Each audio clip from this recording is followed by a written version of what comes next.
Bonjour, moi c'est Lila, et je viens de créer ma petite chèvrerie dans l'Orne en Normandie. Il faut que je vous parle de mon projet qui, vous allez le découvrir, est très particulier. Je vous explique tout ça. On a l'image de l'élevage de chèvres où tout semble idyllique. Les animaux pâturent gaiement dans les prés tout au long de l'année, et les petits grandissent paisiblement auprès de leur mère. Vous avez déjà vu des chevreaux comme c'est mignon? Ce que l'on s'abstient bien de souligner, c'est que faire du fromage de chèvre, ça tue les chevreaux. En effet, pour faire du lait, il faut que les chèvres donnent naissance à des petits. Ensuite, dans l'immense majorité des cas, 99% des chevreaux sont envoyés à l'abattoir, puisqu'ils ne font pas de lait.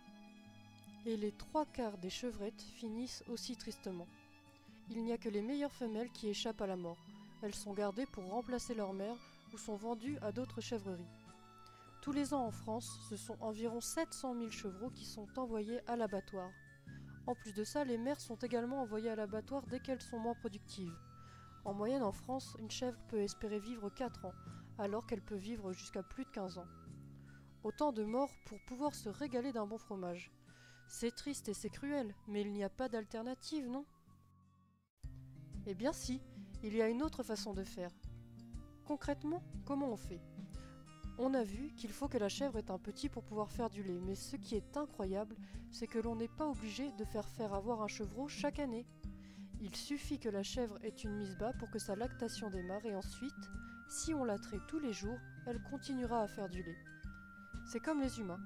Certaines femmes allaitent quelques mois, mais il est tout à fait possible d'allaiter plusieurs années. Bien sûr, la production laitière ne sera pas aussi importante que si les chèvres avaient des chevreaux chaque année, mais c'est la garantie d'un lait sans souffrance inutile.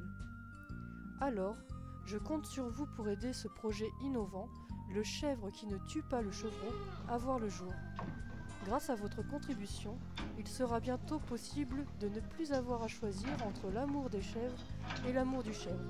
Le plaisir sera total. D'avance, je vous remercie infiniment et les biquettes aussi vous seront très reconnaissantes de leur permettre d'avoir une vie heureuse.